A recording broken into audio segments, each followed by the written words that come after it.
कतिपय व्यक्तिहरू भन्छन् देवी प्रतिभालाई बोलाउन बडो महँगो हुन्छ, बहुत महँगो कथावाचक, बोलाउन गाह्रो हुन्छ। देवी प्रतिभालाई बोलाएपछि मञ्च ठुलो राख्नुपर्छ, स्टेज ठुलो हुनुपर्छ, खुब ठुलो व्यवस्था गर्नुपर्छ।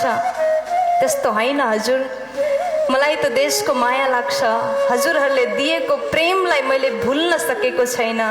कोटी होममा गरेको त्यो स्नेह अपार प्रेमलाई मैले आज पनि आफ्नो हृदयमा सम्हालेर राखेको छु।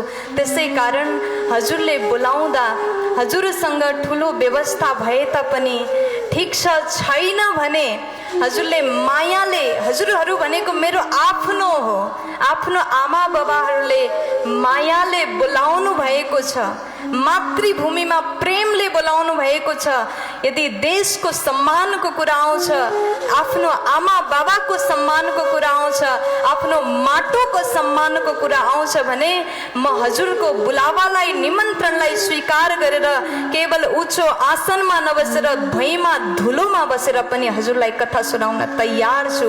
यो देवी प्रतिभाको वचन हो हजुर।